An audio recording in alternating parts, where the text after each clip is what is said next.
Muy buenas tardes, bienvenidos y bienvenidas a la segunda sesión del curso de Bioestadística Básica con SPSS, ¿no? Bueno, la sesión pasada estábamos viendo la construcción de mi primera base en SPSS. De hecho, retomando la sesión anterior, si estuvieron aquí o están de manera sincrónica, pues definimos 5 variables, ¿sí? Entonces, como voy a dejar de ejercicio, aún no lo tratar de termino de construir el número de integrantes del grupo, eh, no dejar esa tarea, pero faltó concluir la explicación de esto. Bueno, hemos desarrollado estos 5 variables. Bueno, yo la guardé como mi primera, mi primera base. Es simple, igual como cualquier otra, eh, pues cualquier otro archivo, ¿no? Guardar como ahí desguardamos la base. Y yo le puse mi primera base. Le podía llamar mi primera base en SPSS. Entonces, esta la vamos a subir al Classroom en una sesión que voy a abrir, eh, concluyendo la clase de hoy, ¿sí? Ya se encuentra en el Classroom la liga de la primera sesión. Está en YouTube. Sí, el proceso es un poco lento subirlo, pero bueno, me voy a demorar un poco en no hacer tan rápido. Viendo la clase va a requerir algunas horas.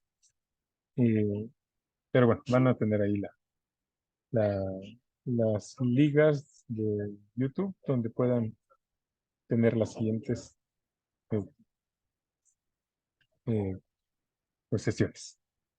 Entonces, en la tarea que voy a dejar o en el ejercicio intraclase, es solamente que nos suban esta pequeña base de datos. Bueno, voy a continuar con la parte teórica y de ahí vamos a seguir interactuando entre la parte teórica y la parte eh, práctica. Si bien por ahí voy a hacer algunas ejemplificaciones de cómo convertir de Excel o formatos SVG a SPSS, lo haré más adelante con la interacción va a haber más interacción entonces, bueno, en la clase número 2,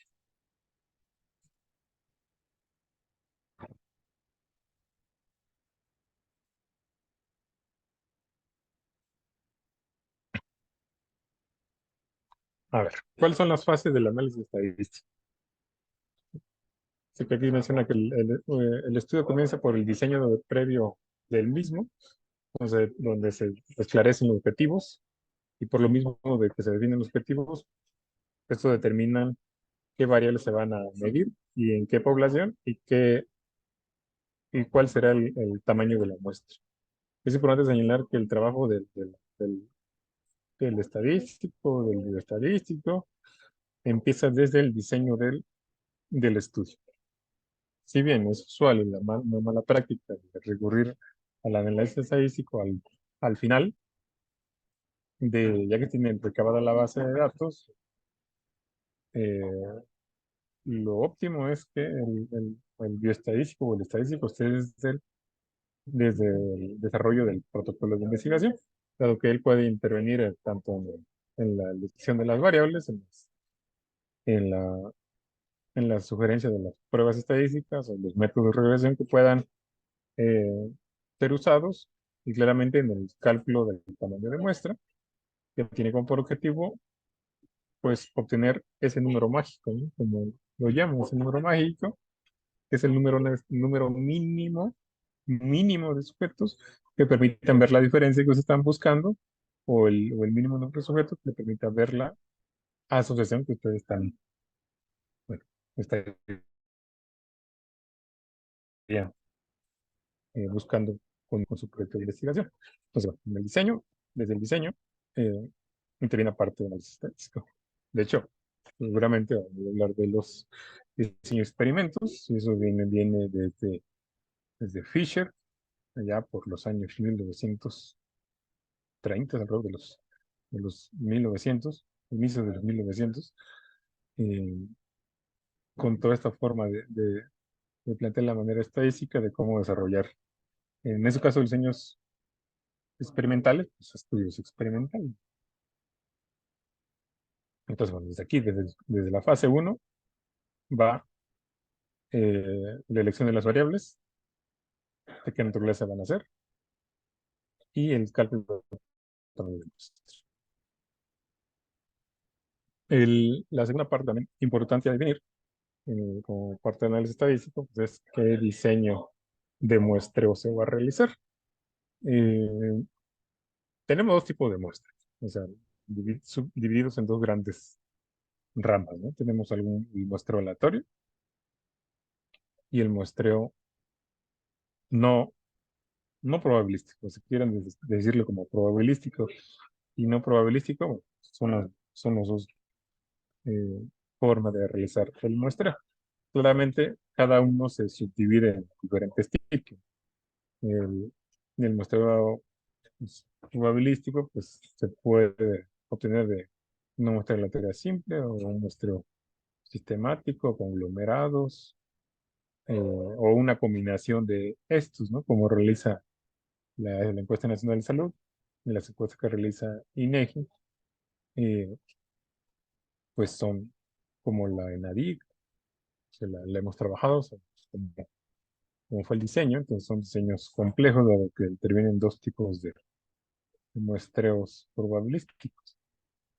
A excepción de esos grandes estudios que se hacen con métodos probabilísticos,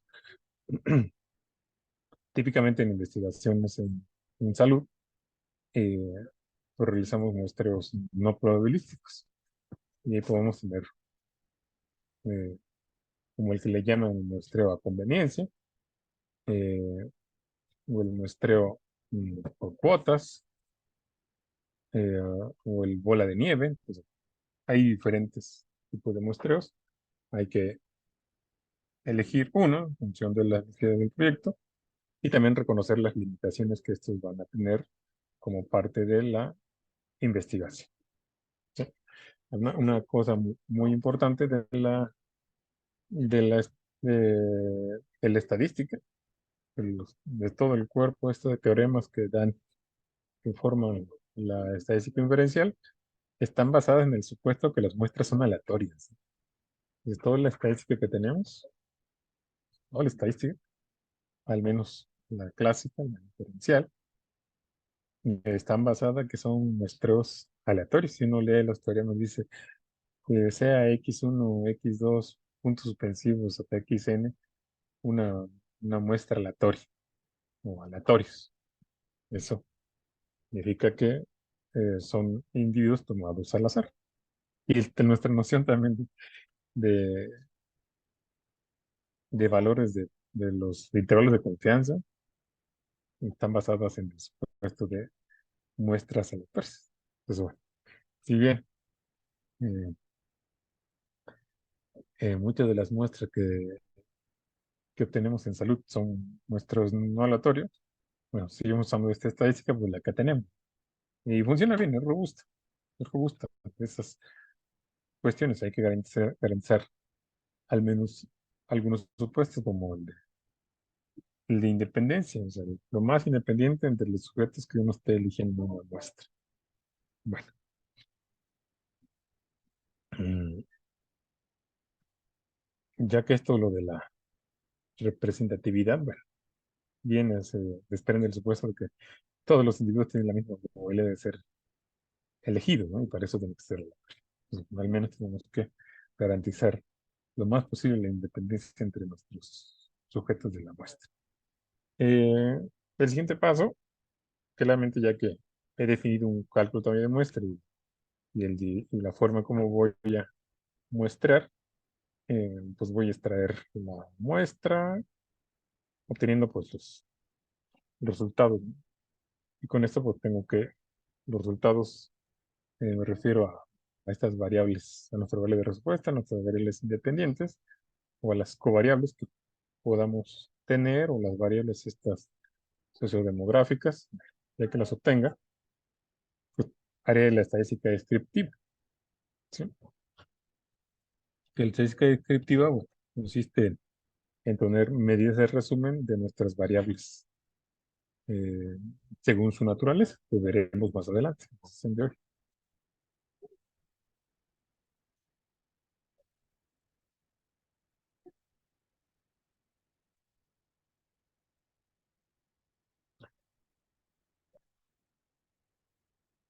Mm, bueno, aquí habla de que una vez que hemos hecho la estadística descriptiva, pues tendremos que usar la estadística inferencial.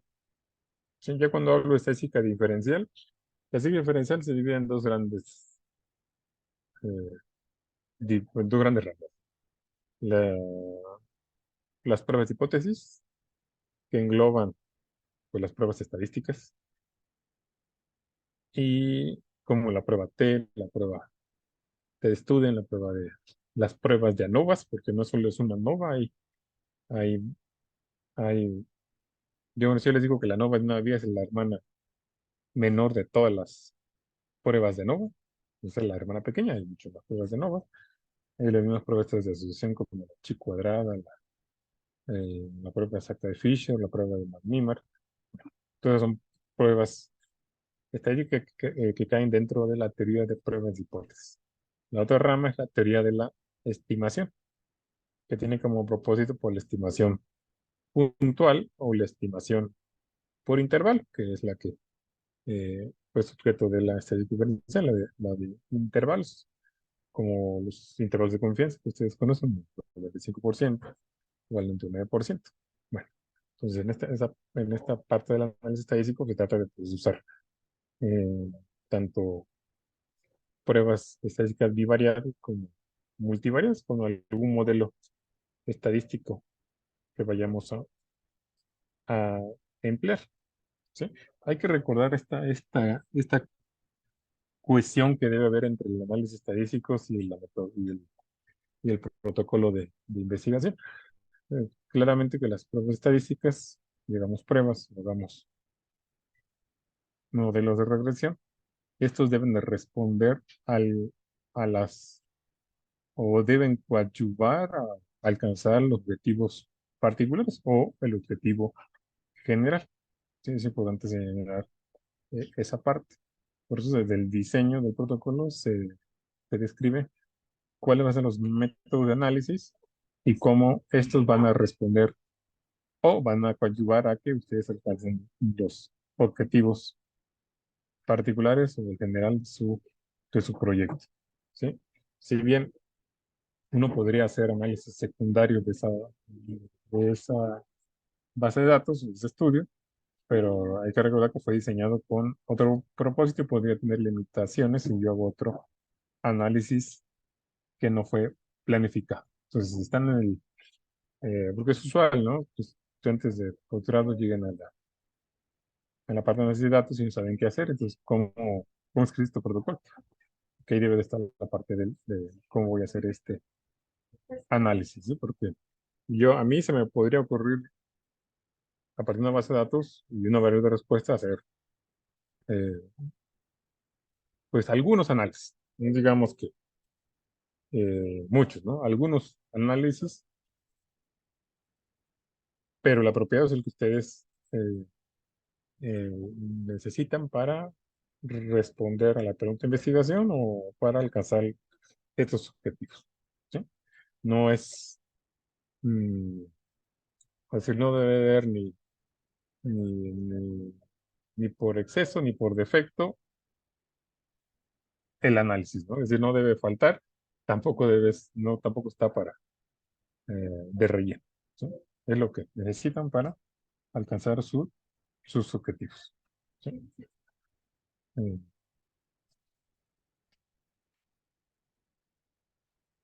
Finalmente, bueno, anterior comentarles que si ustedes ven un valor de P o ven un intervalo de confianza, están haciendo estadística inferencial. Eso es el sello indudable que están trabajando estadística inferencial, ¿sí? Cuando venga un valor de P o un intervalo de confianza. Eh, Finalmente, bueno, los modelos, como comentaba en la sesión 1, los modelos estadísticos tienen supuestos. Hay suposiciones, hay hipótesis. Y hay que verificar esas hipótesis. Como típicamente la independencia que usted mencionaba, que sean independientes, que ahorita en este nivel, este curso, pues la normalidad, la homozedaticidad. Hay que verificar esos supuestos, ¿sí? Y, y bueno, si los validamos, podemos tener la confianza de que podemos hacer la inferencia de nuestros resultados, ¿sí? Entonces es un paso que hay que hacer. De hecho, antes de sacar alguna conclusión estadística de nuestros resultados, debemos hacer como la validación. Ya cuando dice, pues están eh, validados los supuestos, entonces ya puedo decir, hay diferencia significativa, este es el intervalo de confianza. Es como el orden que debe seguir de forma canónica. Quizás al resto de la parte práctica, donde hagamos conmutemos el orden del canon, pero sin perder de vista que deben cubrirse los supuestos. Y pretendo yo hacer la inferencia. Bueno, este es un diagrama que me permite explicar esta parte. Yo tengo la población toma una muestra de tamaño n, pues si esta muestra de tamaño n, pues puedo hacer la estadística descriptiva, que son las medidas de resumen, de la media, la proporción, la desviación estándar, o la varianza, o la simetría, o el coeficiente de variación que aquí indica, y puede hacer cualquier otra estadística descriptiva.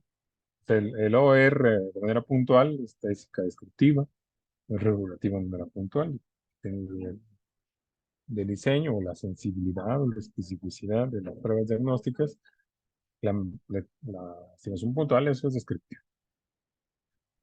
Mientras no tengan un valor de P o un intervalo de confianza, que se le pueden tener, ya estaríamos hablando de estadística inferencial. Con el valor de P, porque hay una prueba de hipótesis, hay un, hay un intervalo, eso está dentro de la teoría de estimación. Y bueno, tengo que validar el modelo para poder hacer la, la predicción o la inferencia a la población.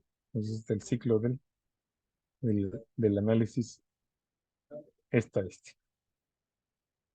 ¿Sí? Entonces, iniciemos con conceptos que son necesarios para tener una adecuada comunicación. Bueno, si bien la palabra población tiene varias definiciones según el contexto, pero en estadística, pues es que es un conjunto de elementos definidos por una o más características que tienen todos los elementos, y solo ellos. Bueno, que representa con la letra N mayúscula el tamaño de la población. ¿Sí? Bueno, aquí les menciono, es usual en las tesis, en los artículos, que en la parte superior uno ponga el tamaño de muestra. Y como si trabajan en Word, pues un poco caprichoso el Word, se las cambia a mayúscula. Entonces, es típico eso en las tesis, o en algunos artículos. No, la N mayúscula está reservada para el tamaño de la población. Entonces, si por ahí, en sus artículos, en manuscrito, su tesis, o en la necesidad del Excel, cambia mayúscula, ustedes regresen la minúscula, porque la minúscula es la que está reservada para el tamaño de la muestra. Y la N mayúscula es para la población. ¿Sí? Y vamos a distinguir entre dos tipos de poblaciones, la teórica, ¿sí? Y la estudiada.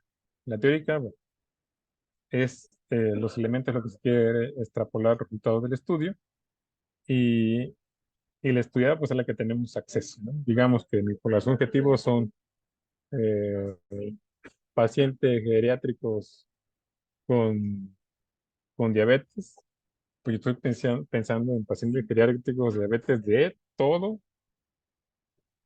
el, todo el planeta o bien de México, ¿sí? O pensándolo más, redefiniendo mi población, puedo pensar también en la Ciudad de México. Pero pues yo me encuentro en el Hospital Juárez de México, en la alcaldía Miguel Hidalgo, en el norte. Yo realmente mi población estudiada es la que tengo acceso. Y yo voy a estudiar a, a los individuos geriátricos con diabetes tipo 2 pues que accesen a los servicios del hospital. Bueno, son las dos distinciones de las poblaciones. Sí, yo tengo acceso a una población estudiada, pero en realidad yo lo quisiera estar por esos resultados pues, a la población teórica, como lo hayamos definido. ¿Sí? Y el que se llama lo de la muestra, ¿no? Es un conjunto de la población donde el tamaño de la muestra o el número de individuos que están en esa muestra está representado por la letra N minúscula, como mencionaba, ¿no? Eh, tengamos cuidado con el uso de la N mayúscula y la N minúscula. Y vamos a distinguir entre dos tipos de conceptos, ¿no? Los parámetros y los estadísticos. A ver, ¿qué es un parámetro? Es la medida de resumen de la población. Es decir, pensemos en la población de los mexicanos a través de INEGI, que hizo el censo. Yo puedo decir que a partir de ello puedo calcular la proporción de hombres o mujeres o la edad promedio de los mexicanos. Entonces, como son obtenidos de un censo, donde se supone que eh, pues voy sobre la población, entonces ahí sería un parámetro. Esa proporción de mujeres del censo o la edad promedio de los mexicanos sería un parámetro. ¿Sí? Salvo esas excepciones de que hemos hecho el censo, es decir, hemos encuestado o entrevistado a toda la población, o letras en asterisco, letras chiquitas, casi toda la población, tendríamos el valor del parámetro, pero en lo general este se desconoce, ¿sí? Es desconocido. Si no tengo un censo, el parámetro es desconocido, ¿sí? Y es lo que, y fijo. Y yo lo que pretendo es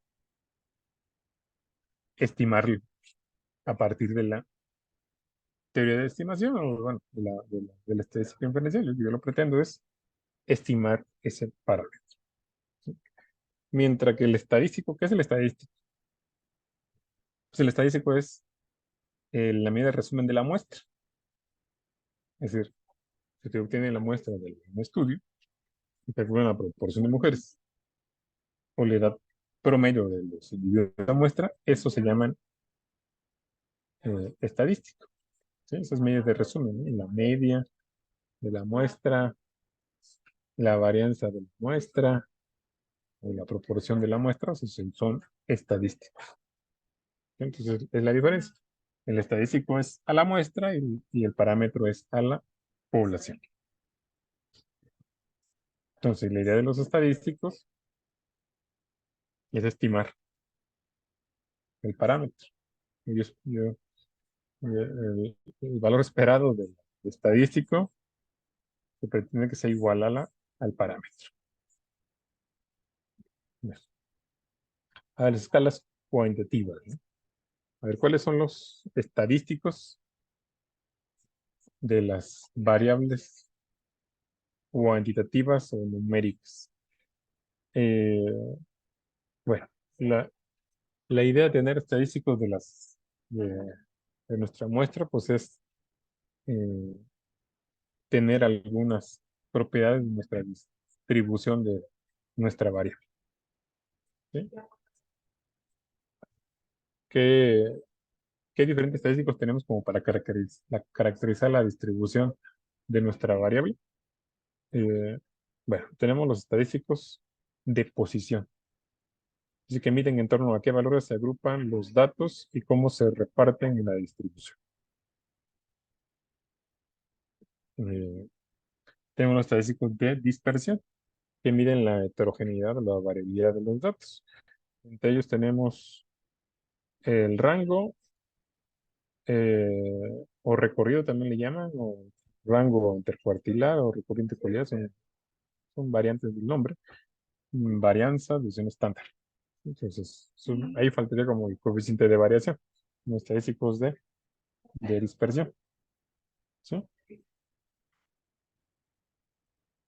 Y tenemos los estadísticos de forma.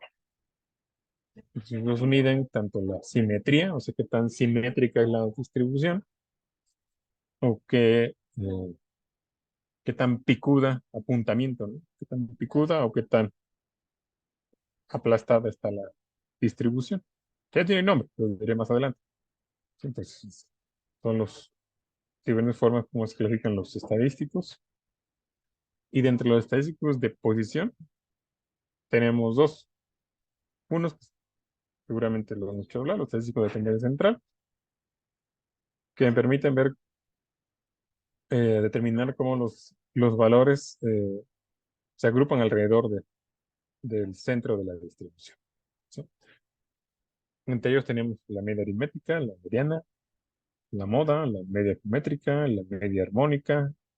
Hay diferentes nociones de la media. ¿Sí? Media aritmética solamente decimos como promedio. Y otros, entre los otros estadísticos de posición tenemos a los que dividen la distribución en partes con el mismo número de observaciones. Entonces, estos estadísticos permiten dividir a nuestro mismo número, ese número que divide entre dos partes, eh, pues tiene un nombre. ¿Sí?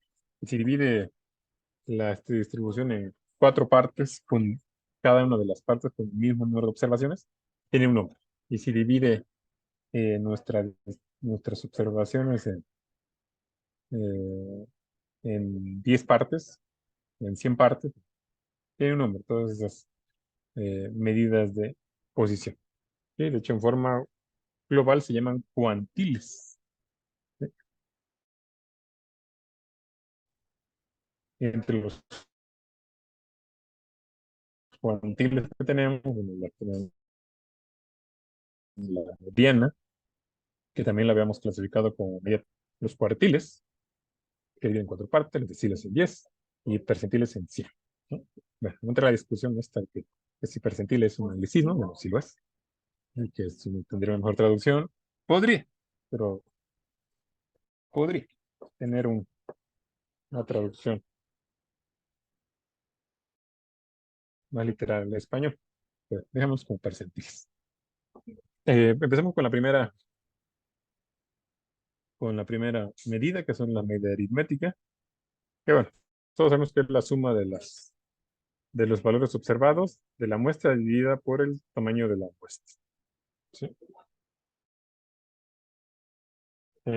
Miren, no vamos a hacer ningún cálculo a mano. Lo que vayamos a hacer va a ser con el programa SPSS, no va a hacer ningún cálculo a mano. Eh, pero dice ahí, ojo, no puede calcularse para variables cualitativas. ¿Sí? Son positivas en este sentido. Y solo podría calcular medias aritméticas de las discretas o de las continuas, de las variables numéricas. No podría sacar la media de, de variables cualitativas. Dejémoslos así, porque hay unas excepciones. No poder puntualizar si es necesario más adelante. Pero en general, como primera aproximación, es solo variables numéricas o cuantitativas. ¿Sí? De hecho, sí he recibido algunos reclamos de mis estudiantes que me dicen, pero usted nos dijo como primera aproximación esto y después nos dijo que había excepciones. Sí, hacer la educación, uno empieza con las generalidades y ya, lo que ve las generalidades, pues uno puede abordar las excepciones. Ya, recuerden que los dije, bueno, tiene esta excepción, pero en una primera aproximación no les puedo dar toda la información. ¿Sí? Entonces, dejémoslos que, como primera aproximación, sí, a las cuantitativas. Y de hecho, así es la educación, ¿no? Cuando veamos en la educación básica, nos enseñan los números naturales. Pero no dicen que son naturales, posiblemente, ¿no? Son el cero, el uno, 2, 3, y después avanzamos, ¿no? Pero existen los negativos. Y pues ya nos enseñaron los enteros negativos, o los enteros. Y después nos seguimos avanzando en nuestra educación. Hay números, hay fracciones. No le puedo decir a los oye, pero no lo dijo hace 2 años. Bueno, es el continuo del avance del conocimiento. Ahora ya están las fracciones, que son números racionales. Y luego seguimos avanzando y dice, bueno, además tenemos otros que no se comportan como fracciones, son los irracionales. Y bueno, los dos son los reales. Llega, ya uno llega a la universidad y dice, no, además de los números reales tenemos los números complejos. Entonces, bueno, esto es un continuo de avance, de ir conociendo nuevos aspectos. Pues, tan adelantados que puedo dar las generalidades, pero además puedo seguir mm, dando más detalles o excepciones de estas reglas generales que estoy mencionándoles ahora. Entonces, ¿qué propiedad tiene la media? Es única. Eso me garantiza que cuando yo calcule la media de una muestra, esta es única. No hay más. Solo eso. Es simple. Porque puedo calcularla como la suma de los valores de las observaciones entre el número de sujetos. ¿Sí? Es importante la media. Eso quiero decir que la media está usando toda la información. Al sumar todos los valores numéricos, dividirlos entre n, está usando toda la información de la muestra. Eh, Cosa que no hace la mediana. Usa menos información. Pero ¿qué problema tiene la media? Bueno, es sensible a la influencia de valores extremos o valores atípicos que pueden distorsionarla. ¿Sí? Eh, digamos el ejemplo. Pues tenemos nosotros con nuestras edades respectivas. Supongamos que tenemos dentro de la sesión a un niño eh, superdotado. Entonces, si tiene, digamos que 8 años, está tomando una clase de bioestadística de posgrado. eh, si calculamos la media de nosotros contra ese niño de 8 años, pues lo que va a hacer es bajar el valor de la media. ¿Sí? Pero esta media pues no sería representativa de la muestra, ¿no? Porque hay un valor extremo. Recuerden que los valores extremos o atípicos no solamente son por arriba, también son por abajo. ¿Sí? Bueno, ese es el detalle que hay que tener en cuenta como medida de resumen. Entonces, lo primero que tienen que checar cuando quieran usar la media es que no haya valores atípicos o extremos. ¿Sí? Una vez que han mm, eliminado o descartado que hay valores atípicos, pues pueden usar la media sin ninguna preocupación. Y va relacionado con el último punto, ¿no? Cuando eso pasa, la distribución se ve aproximadamente simétrica.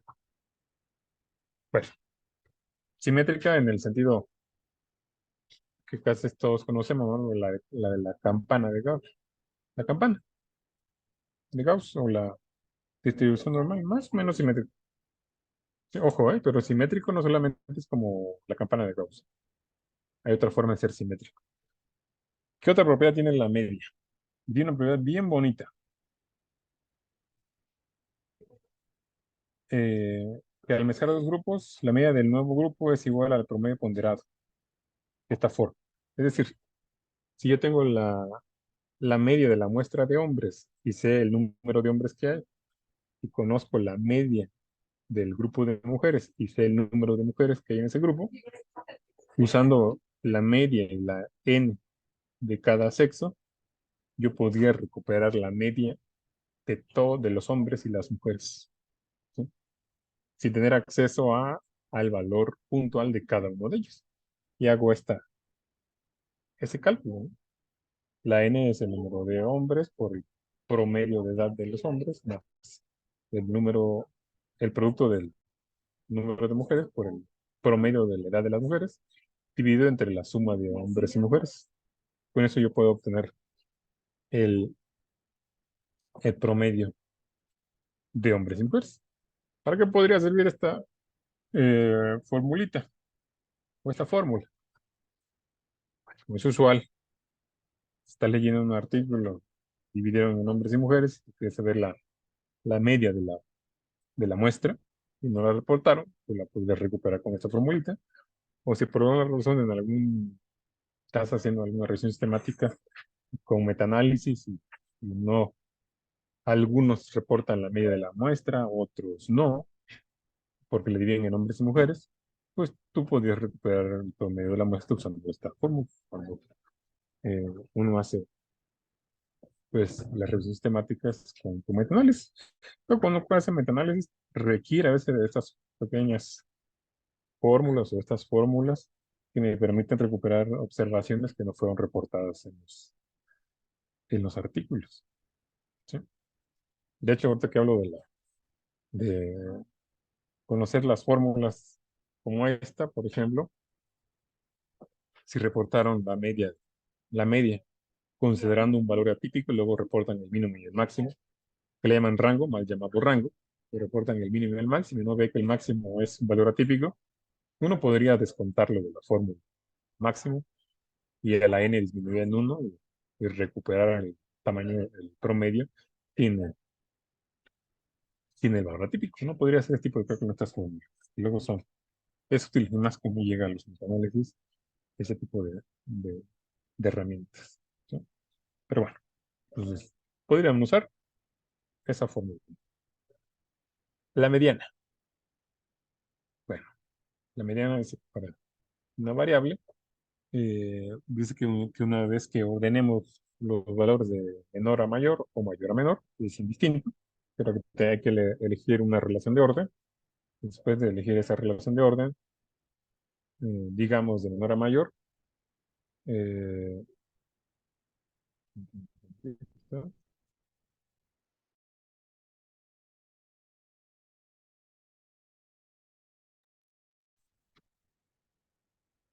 una vez que hemos ordenado los números de menor a mayor, el valor que deje por debajo el mismo número de observaciones que por arriba, esa es la media, ¿sí? Esa es la media, es el valor que divide en el mismo número de observaciones en en nuestra muestra, ¿sí? Es el cálculo, vamos a verlo de manera, pues, agrupado. Ahorita hay un anuncio en rojo. No puede calcularse para variables nominales. ¿Por qué no puede calcularse para variables nominales? Porque por ahí la definición dice que debe ordenarlos de menor a mayor. Y los variables nominales no tienen propiedad de orden. Las que tienen la propiedad de orden es las variables ordinales y las numéricas, ¿sí? Las ordinales y las numéricas tienen propiedad de orden. Por eso yo puedo calcular la mediana de variables ordinales y de las numéricas, ¿sí? ¿Qué propiedades tiene la mediana? Pues también es única. De una muestra, la mediana solamente es una. Es simple de calcular, ¿sí? Digo que es un valor que divide a la mitad a nuestras observaciones ordenadas. Eh, no es afectada por valores extremos. Bueno, es robusta esta medida de resumen central ante la presencia de valores extremos. Si nosotros tenemos a nuestro niño superdotado en nuestra clase de 8 años, y eso no afectaría el valor de la media del grupo.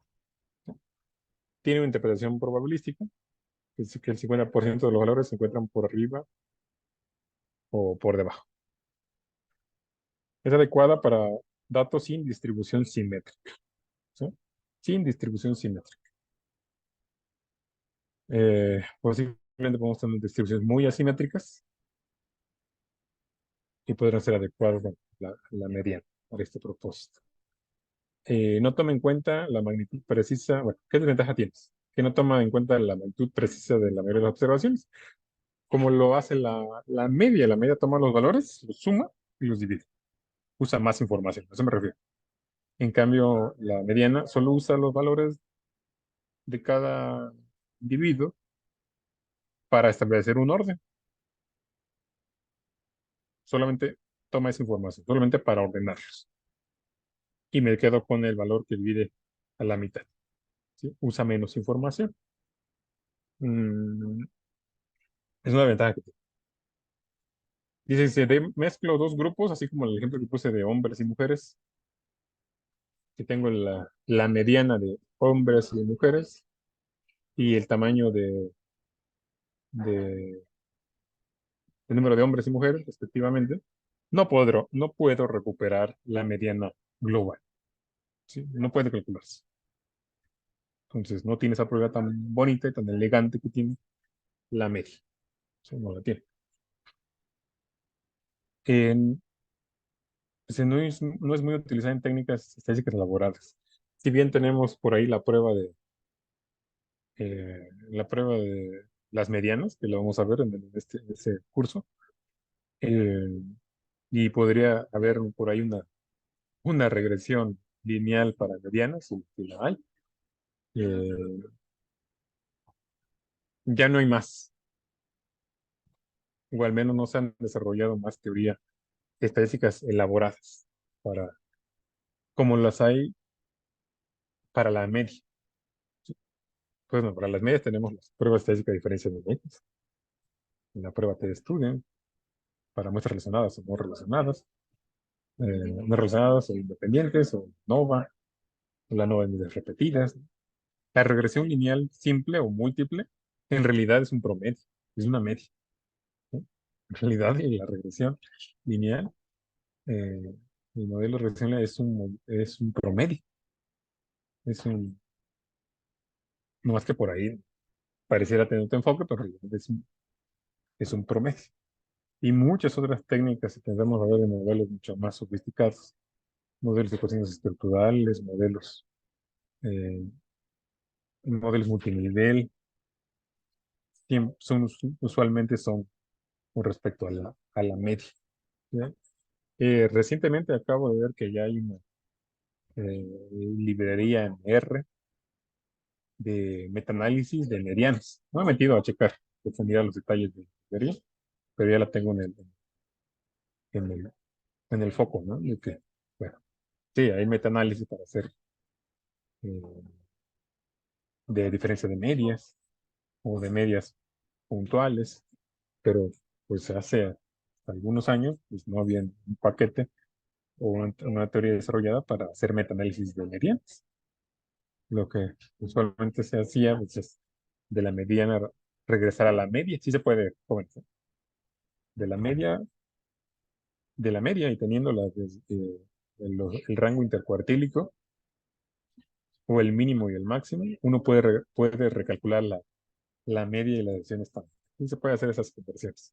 Otro tipo de conceptos básicos a veces no son tan básicos. Y cuando uno dice, quiero calcular la media y el rango intercuartílico, quiero llevarlo a la media desviación estándar, parece ser descriptiva, ¿no? Pero hay matemática, ¿no? Pero sí se puede hacer esa conversión. Y lo que antes era así, bueno, ya con esta librería que veo que existe un error, pues podrían hacer también análisis de medianas. Pero recalco, aunque es muy atractivo decir, mi medida de tendencia central va a ser la mediana, no hay que eh, corresponder con el análisis. Habría que usar técnicas estadísticas asociadas a la mediana. Entonces, porque es un poco eh, esquizofrénico que si uso la mediana para descriptivos, pero ya en los otros análisis de técnica tienen que ver con promedio. ¿Sí? Sí, pero bueno, digámoslo así, puede haber algunos, como mencionaba ayer, ¿no? Podemos aplicar algunas técnicas adicionales para, para volver a la media. ¿Sí? Y una cosa, bueno, lo menciono más adelante, pero les adelanto, ¿no? Si ustedes ya detectaron que su media de resumen es la media, su medida de dispersión tendría que ser la división estándar. La varianza no es recomendable, dado que pues, están en medidas al cuadrado. Entonces, ya vieron que su media tiene que ser la adecuada, pues nosotros la media, pues, le debe corresponder la división estándar con dispersión. Si ustedes ya decidieron que su medida de tendencia central es la mediana, pues les debe de corresponder eh, el rango intercuartílico como su medida de dispersión, ¿sí? Que es un avance. Entonces, no hagan que ponen mediana y usen posición estándar. Entonces, posición estándar requiere de la media, ¿no? Entonces, seamos consistentes con una y otra. ¿Cuál es un ejemplo iconográfico, ¿no? De la mediana, ¿no? Con el número de observaciones impares, pues la mediana es la que está a la mitad, ese número impar, ¿no? Y si son números pares, cuando calculo la mediana me van a quedar entre dos sujetos o dos observaciones. Entonces, si son iguales, pues, y estos que están en medio, pueden hacia abajo. Hay cuatro para abajo, cuatro para arriba. Pues quedan en medio. Entonces, la mediana va a ser ellos mismos, uno de ellos mismos. Y pero cuando son diferentes, como en estos, quedan cuatro hacia abajo y cuatro hacia arriba, pero eh, me quedan dos valores diferentes, pues lo que hago es el promedio de estos dos, ¿no? Este, del bajito y del alta, saco el promedio, y ese promedio es la mediana, es decir, el valor numérico me va a quedar por aquí de la mediana. Siguiendo el ejemplo iconográfico, la mediana va a ser la línea azul. Y si ustedes ven, la línea azul no pertenece a las observaciones, ¿no? ¿Sí? Entonces, en ese caso, bueno, no pertenece la mediana a alguna de las observaciones. En cambio, aquí podría ser el mismo ejercicio, ¿no? Son iguales, pero los sumo y los divido entre dos, pues me da el mismo. Entonces, en este caso, pues sí, la mediana me pertenece a las observaciones. ¿Sí? Porque luego cuando pensamos en media o mediana, uno podría decir, ah, bueno, es el valor más común en mi muestra. Y no, en este caso, el último tercer caso, la mediana no hay ningún caso que tenga ese valor. ¿Sí? Podría, como en este, ¿no? Y este otro. Igual pasa con la mediana. Ustedes calculan la media y pues no hay algún sujeto que tenga ese valor, que maneje ese valor. Mm,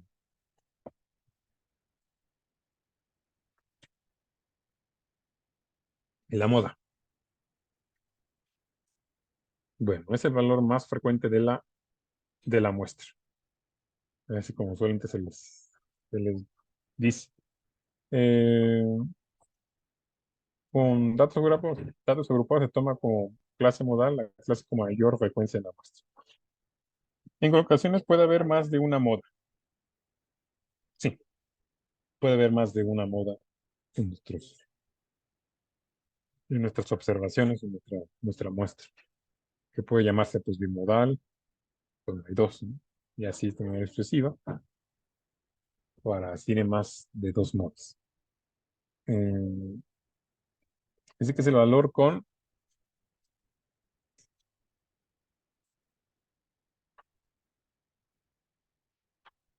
es el valor que aparece con mayor frecuencia en un grupo de datos.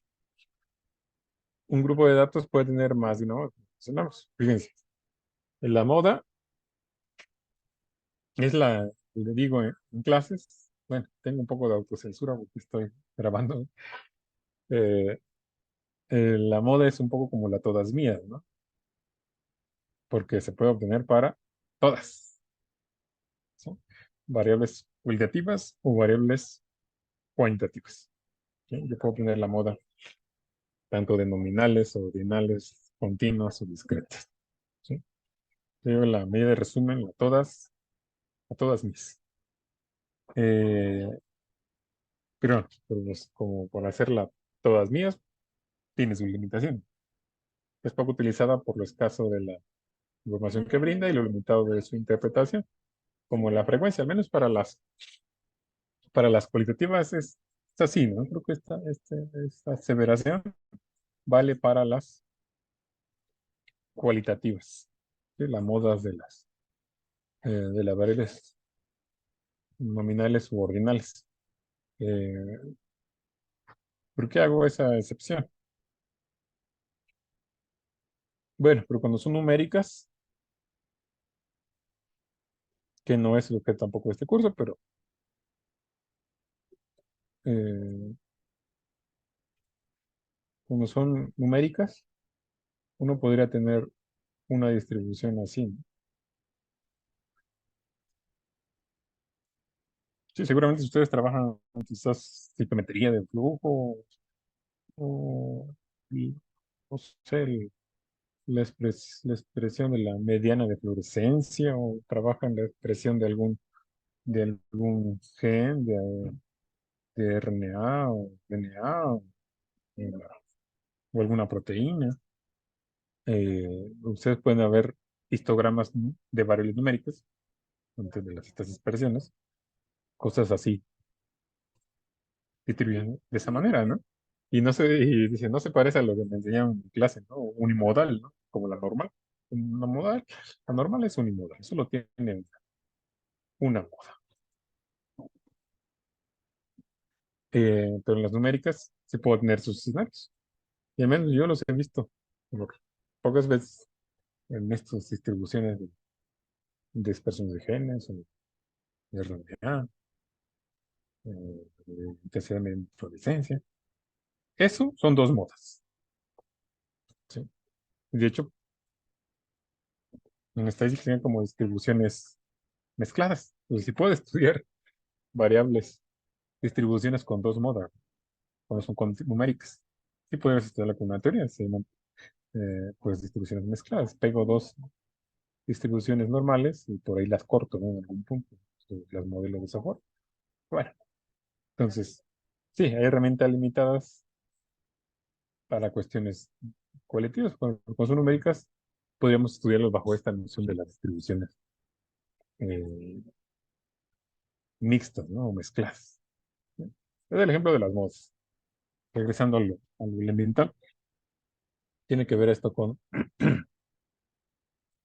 el número 2 que tiene al lado es la frecuencia que tiene. Igual acá. Entonces aquí tengo solo una moda, que la que tiene 3. Tengo 3 frecuencias de estos dos individuos. Sujetos. Yo tengo dos modas.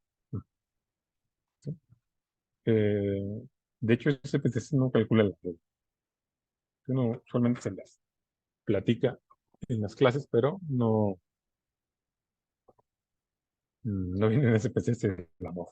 Y hay otras variantes de las medias, ¿no? Como la media geométrica, la media armónica, que podrían ser útiles en algunos otros contextos, ¿no? La media geométrica no es lo usual, eh, pero podría ser útil en algunos otros contextos, ¿no?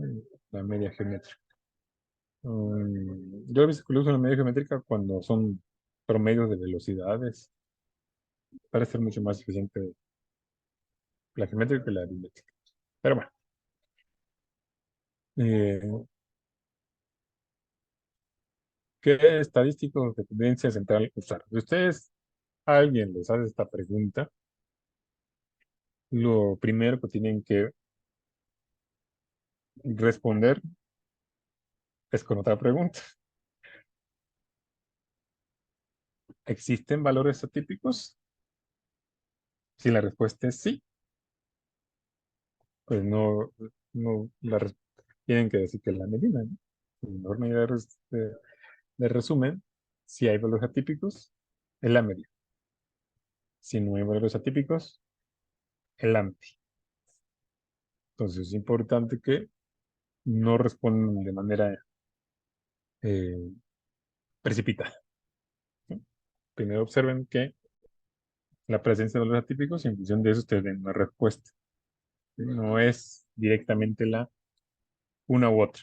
Sí, si bien aquí esta diapositiva, pues me dice que me pinta bonito la media, utiliza más información que el resto, ya que para calcular se tiene en cuenta la magnitud de los datos.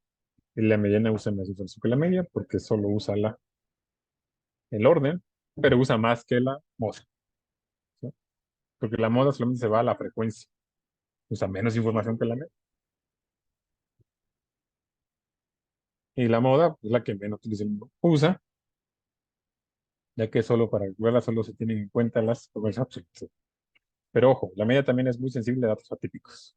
Así que tampoco debemos de perder de vista la media. Entonces yo les digo, pregúntense si tienen valores atípicos. Bueno, esto lo discutimos al inicio de la sesión pasada. Cómo reportar de manera correcta nuestras medidas descriptivas. Bueno, si su intención es reportar media y desviación estándar, lo que tienen que hacer es hacerlo de esta manera, ¿no? Lo dejen encerrarlo en el cuadrito. La manera correcta es esta, está en el cuadro azul. Sí, media entre paréntesis un estándar, la manera correcta. Sí, por una razón, si están interesados en ponerle el error estándar de la media, bueno, así aplica el más menos. El más menos cuando se trata del error estándar de la media. ¿Sí?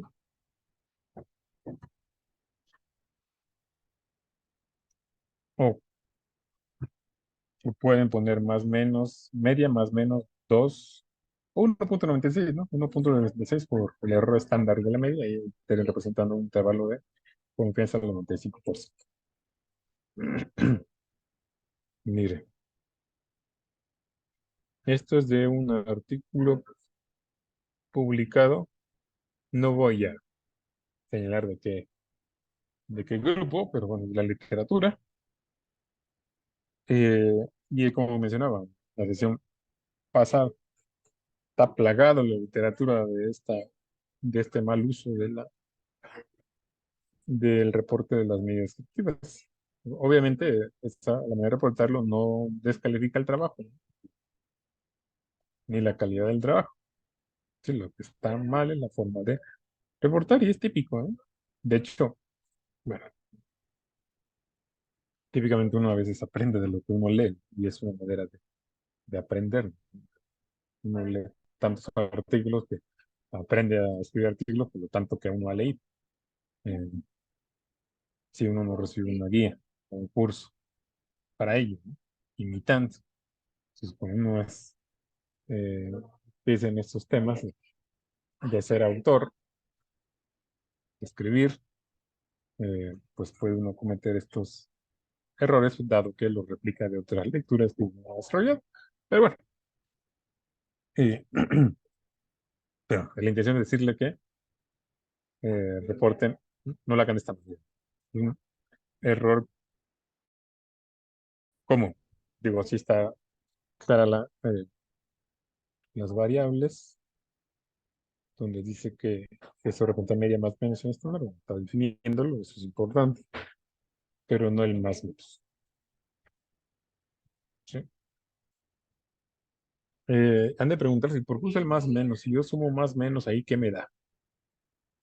Bueno, si fuera la media y el error estándar, que es ahí vale el más menos, digo, pues si lo multiplico por uno, por, si yo tengo la suma y la resta de ese más menos, con ese error estándar, pues tendría un intervalo de confianza por ahí del 68%. Eso es lo que significa el error estándar, ¿eh? Un error estándar me agrupa del 68%. Dos errores estándares o 1.96, si quieren ser estrictos, obtengo el 95% de confianza. Entonces, ahí sí me ayudaría a tener una noción del intervalo de confianza cuando agrego más menos, pero no cuando pongo la decisión estándar. Y vuelvo a repetir, la desviación estándar es una propiedad de la muestra. Y el error estándar es una propiedad de la distribución muestral. ¿Sí? A ver, es otro ejemplo de otra publicación. Eh, bueno, aquí reportan mediana y el rango intercuartílico. Entonces, como mencionaba, si ustedes identificaron que la mediana, su medida de dispersión es el rango intercuartílico. En realidad, lo que quieren decir aquí que es el cuantil 1 y el cuantil 3. ¿Sí? El rango intercuartílico es la diferencia. Ujú. Porque esta línea no quiere decir diferencia, sino que está separando un valor del otro. En realidad están colocando aquí la mediana, el cuartil 1, seguido del cuartil 3. Y ya con el cuartil 3 y el cuartil 1, pues tengo el rango intercuartil. De la manera pues, correcta de interpretarlo. Creo que todos aceptan ese error de poner el rango intercuartílico en vez de cuantil 1 y cuantil 2. Yo en mis artículos pongo cuantil 1 y cuartil 3. Cuartil 1 y cuartil 1 y 3, en lugar de el rango. El rango es la diferencia. Lo mismo pasa con la palabra rango. Ponen el mínimo y el máximo. Y el rango es la diferencia del máximo. Pero bueno, eso está bien. Ah, este es un artículo de nosotros. Claramente, la idea de esto, ¿no? De la media y la desviación estándar, la media y la desviación estándar, la media y la desviación estándar. Por aquí, para diferenciarlo con los que son cualitativos, pues ponemos porcentaje cuando lo es, para diferenciarlo. No son porcentajes. Y aquí, bueno, ponemos la frecuencia relativa y no, la frecuencia absoluta y el número total de pacientes. Bueno, entonces todos estos son variables numéricas de media y desviación estándar, que es la manera correcta. De hecho, también hay artículos publicados de cómo reportar los artículos. Y este ejemplo que les estoy dando a ustedes es uno de los puntos que abordan esos artículos. Ahora creo que cada vez es más fácil escribir artículos o hacer alguna actividad académica porque salen tutoriales, digo, o artículos publicados que nos ayudan a hacer eso.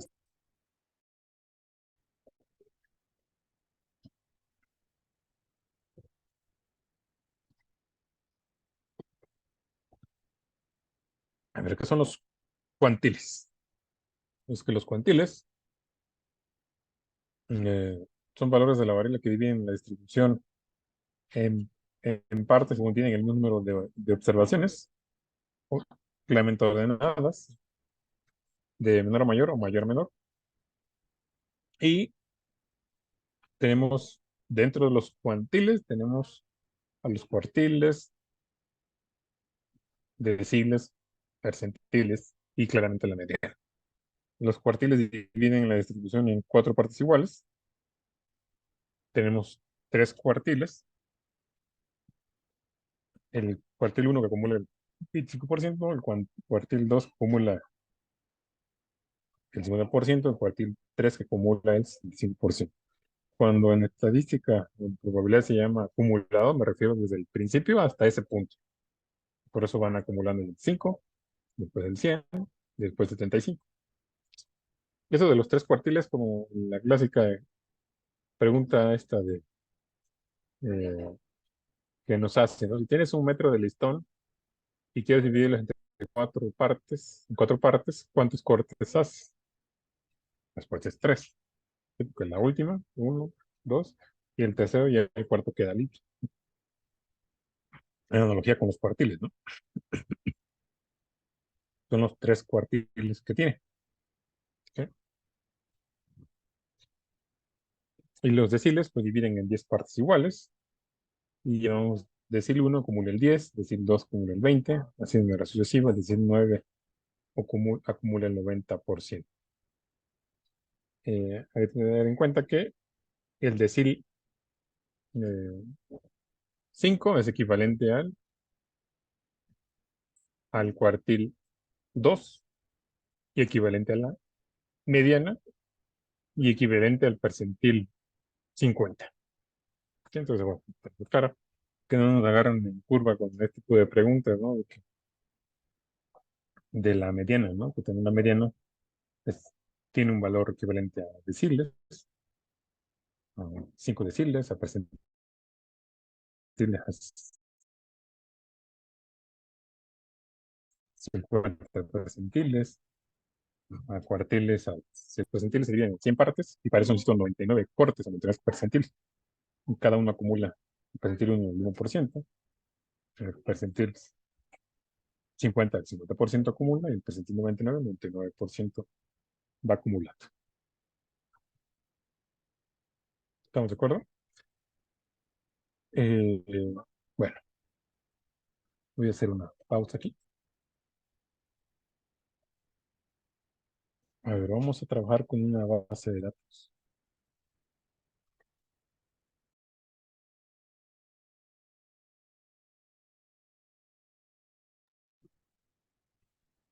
Vamos a trabajar con una base.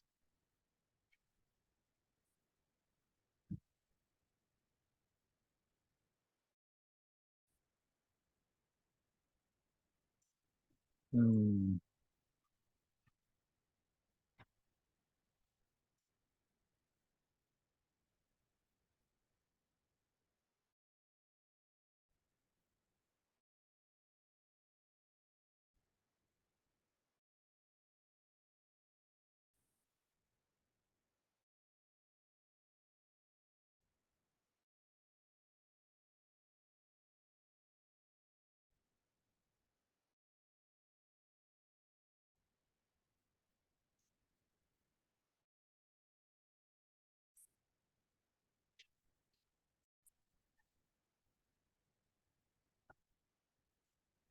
bueno, en el Classroom, vamos a ir a Classroom, le vamos a ir a descargar una base de datos.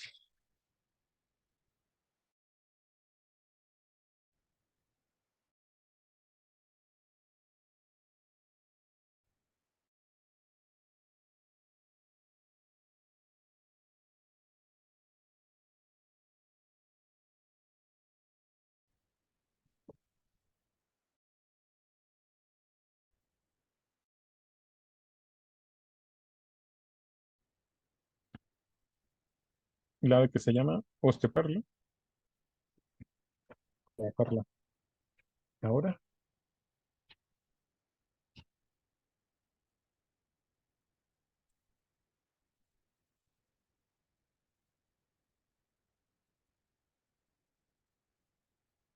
Classroom, ¿dónde está, doctor? ¿Perdón? En Classroom, en la plataforma de Classroom, ¿en qué parte está? En, en la sección se llama base de datos. Ah, ok, gracias.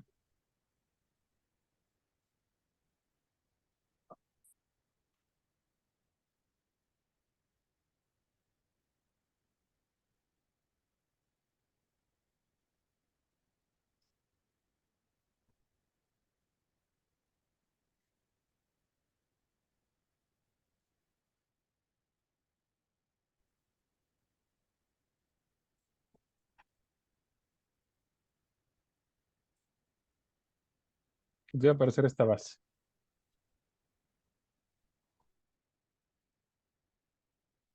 Bueno, esa es una base de datos, la de osteoporosis, de un estudio que realizaron en España, como que dejaron libre posteriormente. Yo lo uso con fines pues, didácticos.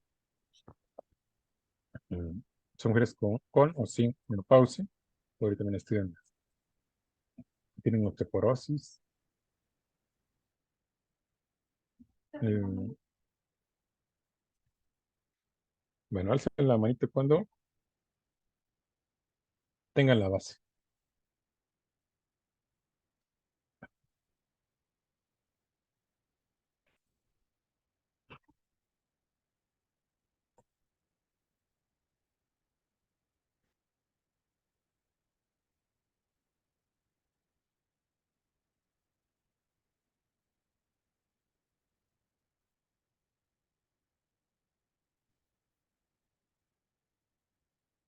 De nuevo, lo que vamos a hacer con este ejercicio es hacer la rutina para, eh, pues, nos ayude el programa a calcular la mediana, la media y, y los cuantiles. A ver qué trae el SPSS. ¿Sí? Obviamente va a mostrar todas las medidas de resumen.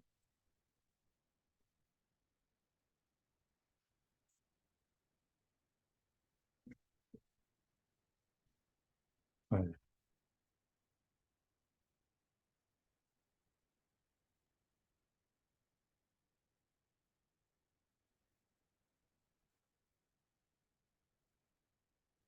sí, la sección es. Esta es la primera sección, presentación del curso, liga de Zoom, libros, calculadoras en línea, base de datos. Eh,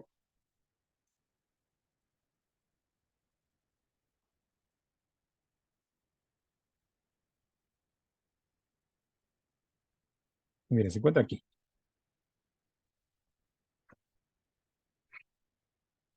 Después de calculadoras en libros, calculadoras en línea, base de datos, aquí está. Y darle clic aquí, obviamente el Drive no les va a abrir pues no está habilitado para ver, eh, pues, bueno, es la salida de SPSS, o la base SPSS, tienen que darle descargar. Aquí, damos clic en este corrosis, y por ahí les va a aparecer una página y aquí le dan descarga, en esta parte, porque no lo va a ver una vista previa, porque no está habilitado el Drive para visualizar objetos que vengan de CPCs. Entonces descargar aquí y una vez que lo descarguen, pues van a su carpeta de descargas y si no les aparece el SPDC, tienen dos maneras de abrirlos. O lo abren con el, bueno, con el cursor, de abrir con y eligen SPSS, o se van directamente a SPSS, dan abrir y buscan el archivo en descargas y así manera pueden acceder a la base. Y a partir de aquí, abrir, y me voy a donde lo tengan descargas. Vamos a verlo completo.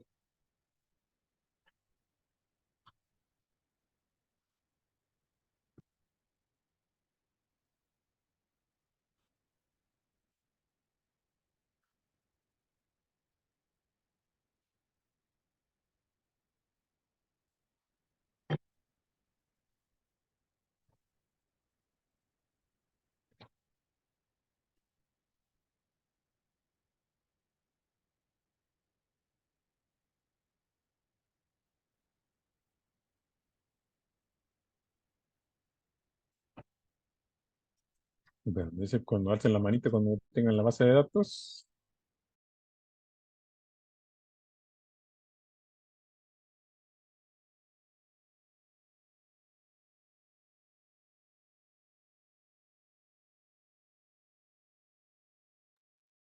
A mí no me aparece, doctor. Después de libros aparece el material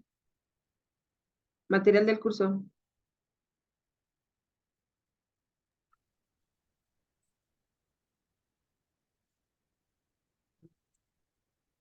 mm, Material del curso.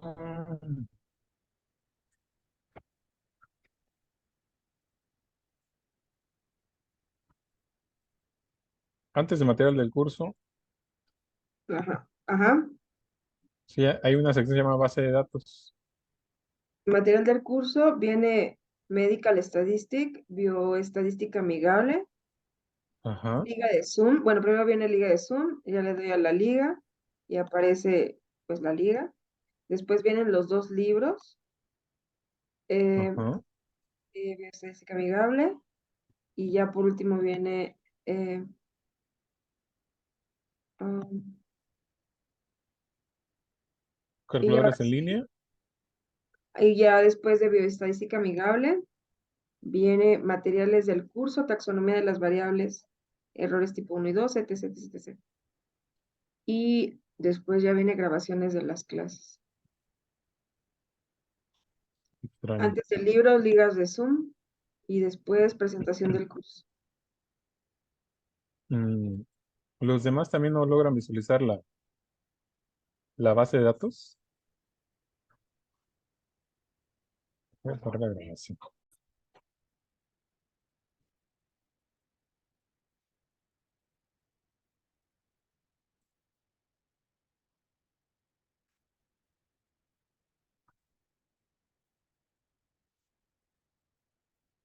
Bueno, entonces vamos a hacer el análisis de una variable eh, numérica, digamos IMC,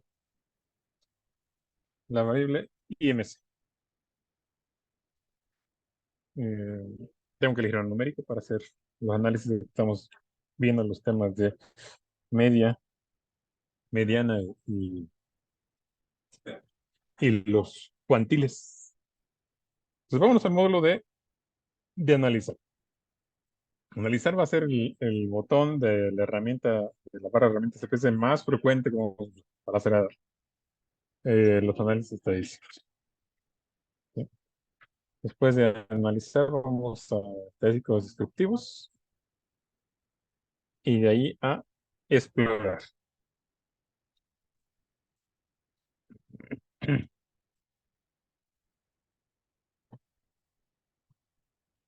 Una vez que hemos tenido esto, tenemos nuestra gama de variables. Pues como elegí para hacer este análisis de medias, mediana y cuantiles, el, el IMC, bueno, aquí está, índice de masa corporal. Ojo, recuerden que en SPSS, bueno, IMC es como está codificado en el nombre, e índice de masa corporal es como está etiquetado, en esa etiqueta, en la columna de etiqueta. Y le pongo en listas dependientes. Probablemente lo vamos a hacer así, después lo vamos a generalizar. No pongo nada en factores, por eso solo quiero saber la, las medidas descriptivas de el IMC. Si quisiera saberlo entre hombres y mujeres, o mujeres con o sin menopausia, pues también la base de datos, o por estructura de edad, por grupo de edad, pues, puedo usar el list factor. Simplemente lo dejo así. Esto puede ser usado cuando lo quiero obtener mi resumen de, de grupos. Y bueno, vámonos aquí a estadísticos descriptivos, o que sean descriptivos, y me da por default los intervalos de confianza, me identifica valores atípicos. Vamos a ponerle clic, no perdemos, no haremos un esfuerzo extra si podemos seguir valores atípicos. Me va a dar los percentiles. Ojo, si bien los percentiles son 99, no nos da todo el SPSS. Nos da como lo más representativo eh, de la distribución. No nos da todo, sabemos cuáles son. Gráficos. Bueno, gráficos. Lo vamos a ir usando más adelante en este mismo módulo. Ahorita lo estoy subutilizando con esto. Entonces aquí lo voy a pedir en el histograma, quito de tallo y hojas. Mm, Tallo y hojas es un gráfico. Sí, todos los gráficos son medidas de resumen, no hemos visto gráficos, pero son medidas de resumen también los gráficos. De tallo y hoja funciona cuando la muestra es pequeña, ¿no? Porque una muestra esta es de 1000 sujetos, entonces es tener un tallo y hojas de 1000 o de 10.000 sujetos, pues yo digo que parece como más bien como el hecho de la era jurásica, ¿no? Entonces no nos ayuda mucho. Un histograma sí, lo que hay histogramas, dejé histogramas, opciones, no hay ninguna ahí. Bootstrap no está dentro del temario, porque es una técnica de rastreo, ¿sí? Técnica de rastreo usualmente usada para muestras pequeñas. Lo vamos a ver, pero ahí está. Le damos a aceptar y nos despliega la salida de SPSS. Cuando yo hable de salida de SPSS, me refiero a esta hoja, ¿sí? La salida del programa.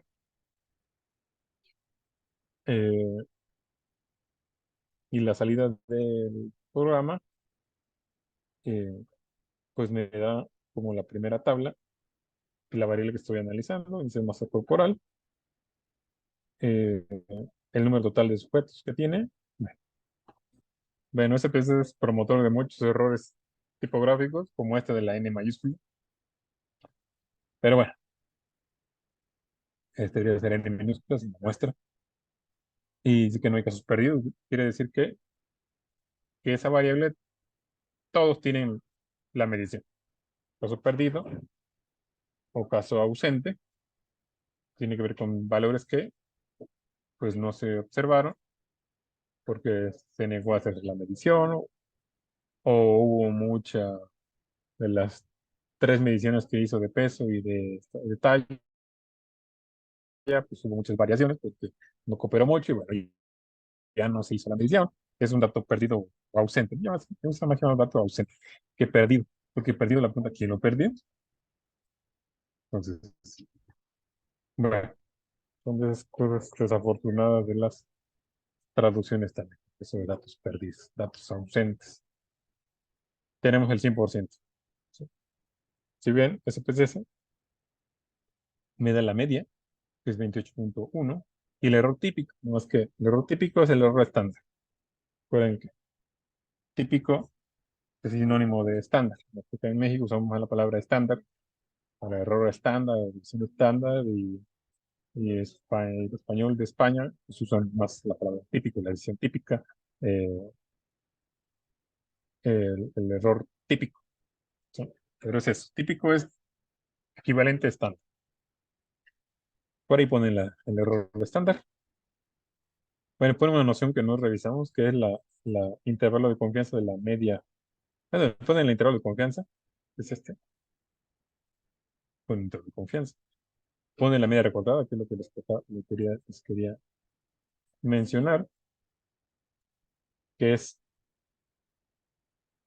eh, la media recortada, ¿no? El 5%. Es decir, pues recortan 2.5% de ambos lados de la distribución. Recortan 2.5 al del 5% y sacan la media de lo que queda del centro del 5%. ¿Sí? Y por eso, al cortar el 2.5 y el 2.5 del límite, bueno, la parte inferior y la parte superior, pues quitan valores atípicos si los hay. Pero es un poco más robusta, más robusta, ¿no? Con una manera de buscar mm, otra versión de la media que sea más robusta entre valores, la verdad típico, ¿no? Esa es la recortada al 5%. Tenemos la mediana por aquí. Ustedes ven 27.5 de la mediana y 28.5. Bueno, en estadística a veces es complicado saber decir si la mediana, bueno, nos dicen ese hecho teórico, ¿no? La mediana y la moda son iguales, la distribución es simétrica. La distribución, o de manera empírica, la distribución empírica, el histograma. Si la media y la mediana coinciden, es simétrica el histograma. Eh, pero en estadística es difícil saber cuándo es cerca. 17.5 y 28. Ahorita vamos a ver el gráfico. Miren, y cuando le di percentiles, eh, me da el percentil 5, 10, 25, 50, 55, 90, 95. No me da los 99 que tiene, solo los más, los socialmente usados, ¿sí? ¿Sí? Los que son de eh, uso común, ¿no? El 5, el 5, el 10, ¿ven? Y estos que le llaman la bisagra de Tukey, que tienen que ver con el diagrama de cajas, que más adelante explicaré, pues son los cuartiles, ¿no? Los cuartiles del 25, el 50 y el 75. Entonces, ahí está. los tres cuartiles que estamos hablando. Se recuerdan, ¿no? Que dividen, acumula el 25% de las observaciones, este segundo el 50%, y el tercero el 65%.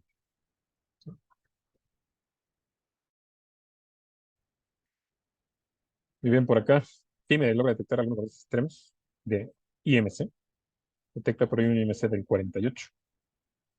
Y por acá, otro valor atípico, pero por debajo. Recuerden que los dos extremos no solamente son por arriba, también son por debajo. Uno de 17.21, ¿no? Entonces ahí tiene, a que me recuerde, siempre tiene ese ya es bajo peso, ¿no? Y esto pues eh, ya tiene obesidad. Pues bueno, sí me detecta valores atípicos. Entonces vean, ahí se ve un histograma. Como lo hemos visto, como concepto, pero desde el histograma no se ve simétrico. No se ve simétrico. A primera vista no se ve simétrico. Ujú. Entonces, pues la media es de 28, la mediana es de 27.5 y pues la media recordada es 27.87. Entonces, si bien parecen cercano la mediana y la mediana y la media, pero no son tanto. Y cuando veo aquí hay un segundo grado de asimetría. Después haremos las pruebas de distribución para eficacia y normalidad. Eh, pero bueno, aquí no hay simetría, pero esos serían nuestros promedios.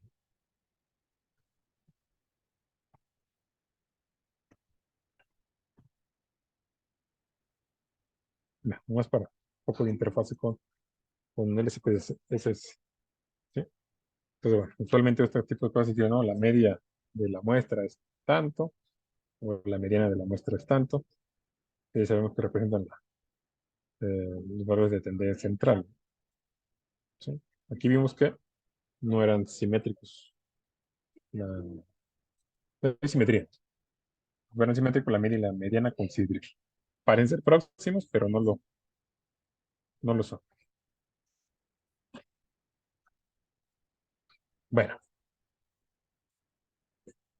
eh, vamos con los estadísticos de dispersión.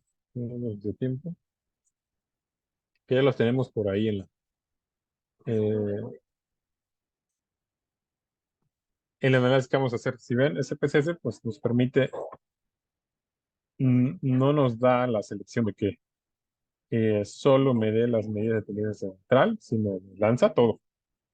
Me lanza tendencia central, de dispersión y estas de forma, ¿no? Simetría de la curva que nos aborda, nos los manda a todos. Y por ahí le pedí los percentiles y los cuartiles, también me los lanza. Bueno, estos son opcionales. ¿Sí? Pero aquí, estos descriptivos, los lanza a todos.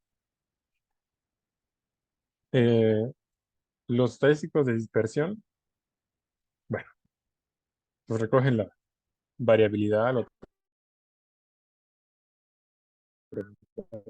tienen la observación con respecto al entorno de un valor central. Como tenemos al rango, el rango intervalítico, la varianza, la desviación estándar y el coeficiente de variación. Eso no lo calcula SPSS. Pero ¿qué es el rango? O también llamado recorrido. Es la diferencia del máximo y el mínimo. Como mencioné, es la diferencia del máximo y el mínimo. Ese es el rango. No obstante, pues es sensible a la presencia de datos atípicos, ya que eh, si hay, como tenemos a un niño superdotado de 8 años tomando una clase, pues bajaría el rango, ¿no? El rango sería el valor del máximo de nosotros menos la edad de 8 años. Entonces sería influenciado ese valor por un valor extremo.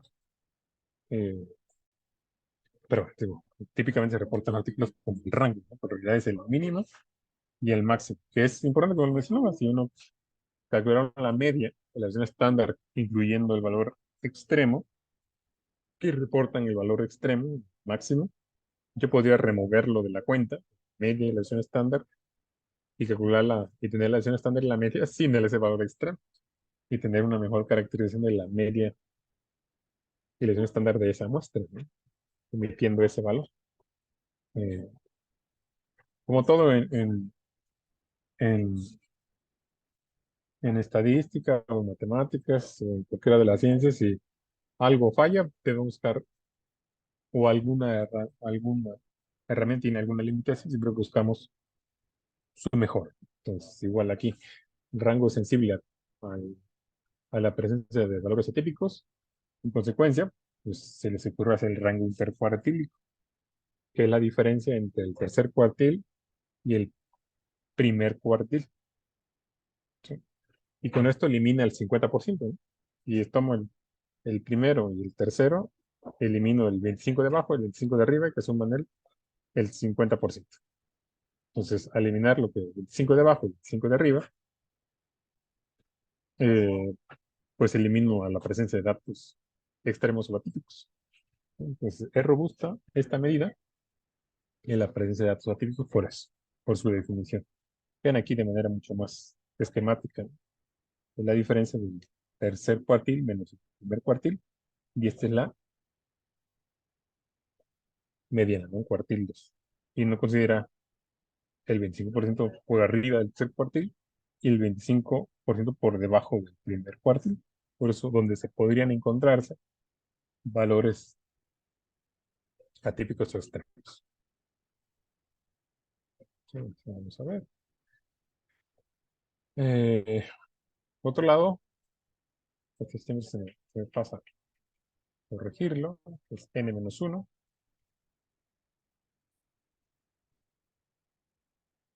La varianza de dirección estándar muestral se obtiene de la siguiente fórmula. ¿Por qué aclaro la muestral con la... ¿Por qué le puse el -1?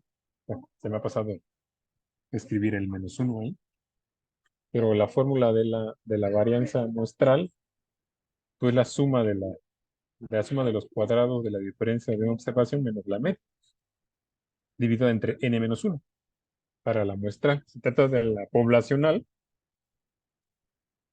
es solamente la n. Cuando usted vea la fórmula con solo la n en el denominador, esta parte, se trata solo de la distribución eh,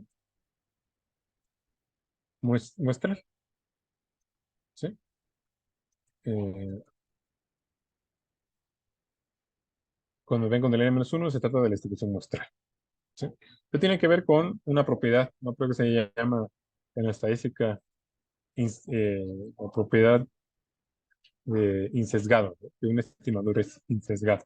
Para que este estimador o este estadístico, como definimos previamente, sea insesgado, eh, debe estar dividido entre -1, ¿sí? Si bien para muestras grandes es distinto, pero para muestras pequeñas es importante el n-1. Esa es la razón del n-1. Debe estar ahí, debe ser así para que sea un estimador insesgado. Eh, la varianza tiene la limitación de que es difícil de interpretar, que está en unidades cuadradas. Imaginemos que está si fuera en cintura. Bueno, la varianza sería en centímetros cuadrados. Pues, me enseñaron en la educación básica que los centímetros al cuadrado podría tratarse de áreas. Está bien, podría ser interpretado. Buscar una reinterpretación. Pero si hablamos de triglicéridos, están las unidades en miligramos por cada decilitro. Eh, ¿Qué significarían los miligramos por cada decilitro al cuadrado? Es muy de interpretarlo si apenas eh, puedo tener una interpretación clara que son los miligramos por cada decilitro.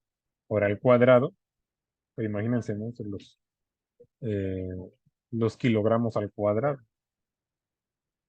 Bueno, como una forma de regresar esta unidad, que la varianza es el primer momento centrado de una distribución, es decir, no es un concepto empírico, ¿sí? No es un concepto empírico como lo es el rango, ¿no? Es la diferencia entre máximo y mínimo, o esto del coeficiente de variación.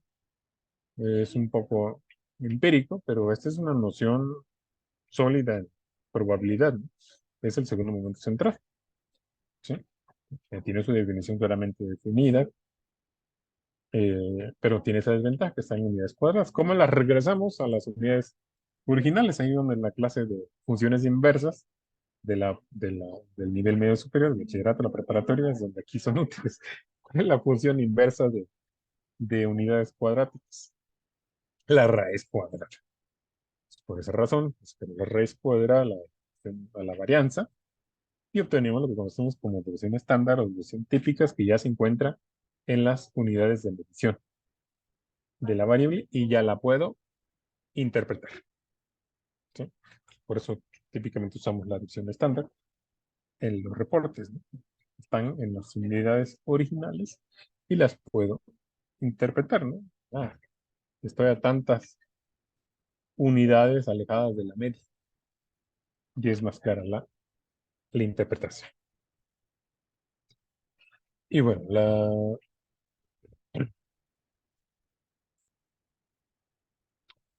la varianza, pues nos habla de la variabilidad. Es un ejemplo iconográfico también. Si ven aquí, todos son del mismo tamaño, vamos a tener varianza pequeña.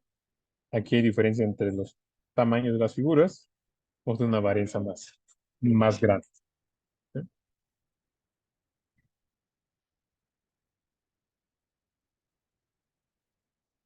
Vamos a ver. Tenemos el coeficiente de variación. ¿Sí? Eh, ¿Cómo se construye? Es que tanto la varianza como la versión estándar tienen unidades y eso es que dificulta su interpretación y su comparación. Si imagino que yo quiero comparar la, la dispersión de triglicéridos y de, digamos, colesterol. Eso nos enseña en educación básica, que no puedo comparar manzanas con naranjas. No puedo sumar manzanas con naranjas. Bueno, en estadística, una manera de poder comparar variables como colesterol y triglicéridos, bueno, al menos su grado de dispersión es usando el coeficiente de variación, ya que uno elimina la unidad, ¿sí? La convierte en un valor adimensional si no tiene unidades. Y a partir de eso uno puede no comparar la variación, ahora sí, de los triglicéridos con el colesterol o triglicéridos con IMC, aunque no tengan las mismas unidades porque ya se han adimensionalizado con este cálculo. ¿Cómo se calcula el coeficiente de variación? Se divide la desviación estándar entre la media. Y esta es una medición pues, de dispersión relativa del valor de la muestra. Entonces, la media muestra pues, está relativizada a esta medición. ¿Sí? Es la desviación estándar entre la media, siempre y cuando la media no esté cercana al cero. Tiene sus letras chiquitas, también se pinta el rojo, que no esté cercanos al cero. ¿Por qué? Pues también eso es una noción básica de que si uno divide entre una cantidad muy pequeña o cercana a cero, eso toma valores grandes y tiene infinito. Pero bueno, entonces te recomiendo no usarlo cuando los valores estén próximos al cero. ¿Sí? O literalmente cuando valga cero. Pues recuerden que la división entre cero es indeterminada. ¿Sí? De hecho, una banderita, ¿no? Nunca dividas entre cero. Eh, eh, eh, como no tiene unidades, es muy sencillo de interpretar. Cuanto mayor sea la coeficiente de variación, mayor será la dispersión y mayor será la dispersión y menos relativa será la. También se utiliza para comparar la dispersión entre muestras distintas. Si tienen, no sé, la muestra de triglicérido o colesterol de otra medida de su interés de un estudio, pues la pueden comparar la dispersión con la misma de otro estudio. ¿Sí? Y ver qué tan dispersas son entre ellas entre ambas muestras. O, como le mencionaba, ¿no? Entre variables distintas, diferentes unidades, como IMC y triglicéridos, ¿no? Que están en diferentes unidades, también podrían usar el coeficiente de variación para compararlos. Si en alguna ocasión tienen interés de poder comparar la variabilidad entre pues una variable en dos muestras o, o dos variables diferentes en la misma muestra, pues esa es una herramienta, ¿no? Un coeficiente de variación. Sí, luego sí se llega a usar, ¿no? Mm, este tipo de, de mediciones. Eh, bueno, regresemos al SPSS y vamos a retomar la siguiente clase de mañana con estadísticos de FOA. Regresamos al SPSS, a la salida. Mm, si ven, de estas variables, de estas medidas de resumen, de dispersión, eh,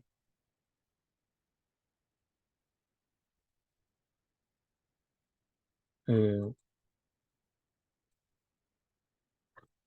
tenemos aquí la varianza, que es 22 de IMC, esta unidad escolar, recuérdenlo. La desviación estándar es 4.71. El mínimo es 17, aunque ya lo vimos por acá en los datos extremos. El mínimo nos ayuda a reconocer que por ahí hay un valor mínimo de IMC de 17.21, se está en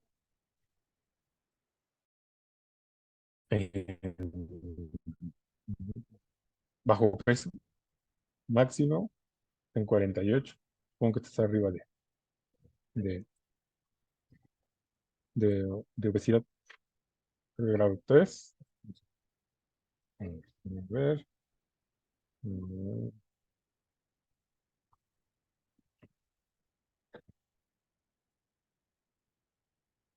Hacia más de 40 es grado 3. Estoy verificando la aseveración. Eh, y el rango, que es la diferencia, si ustedes hacen la cuenta de 48.39 menos 17.21, pues les va a dar ahí el rango. ¿Sí?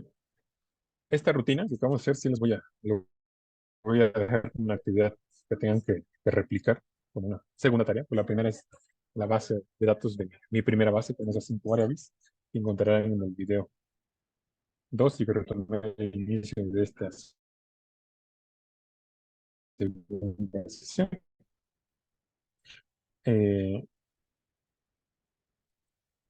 Voy a exportar.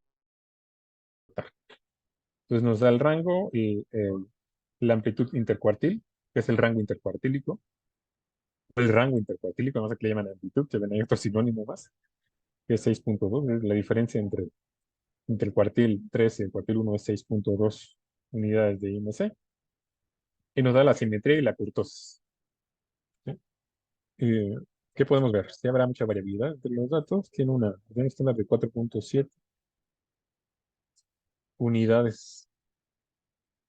Yo creo que sí hay una variabilidad considerable en estos datos, ¿no? Con respecto al IMC. ¿Sí? Recuerden, estas medidas descriptivas nos ayudan a caracterizar la distribución. Eso nunca perdamos de vista eso, ¿no? Que las medidas descriptivas nos permiten caracterizar la distribución de nuestros datos, ¿no? Tener ahí un bosquejo. Supone si uno conoce la media, la mediana, la desviación estándar, el mínimo y el máximo, la simetría y la kurtosis, uno podría extraer la forma de esa distribución sin verla. Pero ahora como ya les forma, nos da el programa la, el histograma, ¿no? Pero eso lo deberíamos de hacer, ¿no? Para que estas medidas nos ayuden a caracterizar la distribución de la variable de los estudiantes. A ver, les digo, porque yo usualmente pido que estas salidas, y recalco, estas salidas las suban en PDF, porque si vieron, Drive no es compatible con los objetos de SPSS y no los puedo ver como prevista, ¿no? Como vista previa, no lo puedo ver. Entonces, primero hay que guardarlo, lo guardamos como usalidas.zap. Lo voy a guardar.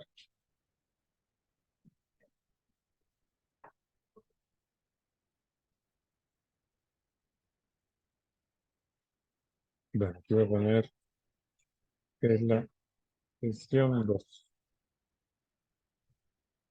de una vez.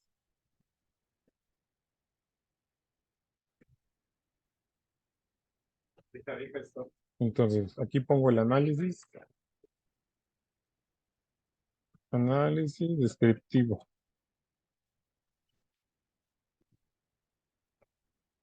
osteoporosis.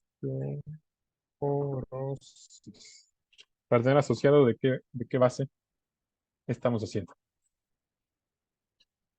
Mm, Ahora lo voy a exportar a SPC, digo a PDF para que ustedes tengan la forma de cómo exportarlo, porque es la manera como lo requiero en el Flash. Y lo exportamos aquí dice exportar, vamos a archivo, exportar.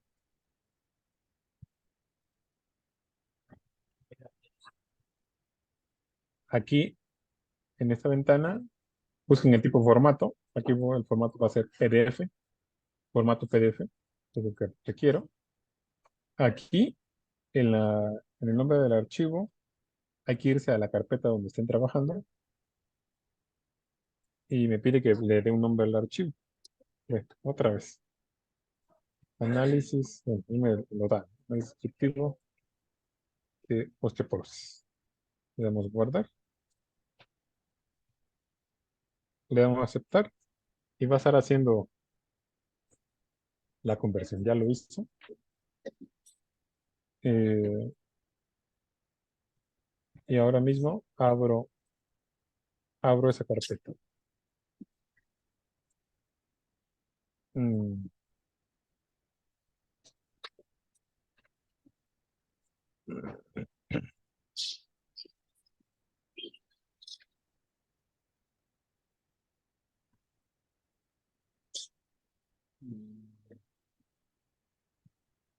Entonces, ustedes van a ver y les va una salida como esta. Ujú.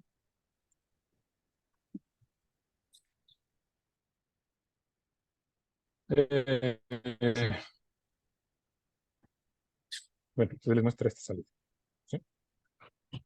En PDF. Entonces es la que van a subir al Classroom de manera de tarea. Bueno, jóvenes, con esto doy por concluido la segunda sesión del curso de bioestadística básica con SPSS. Nos vemos mañana para continuar con el programa. Doc, una pregunta.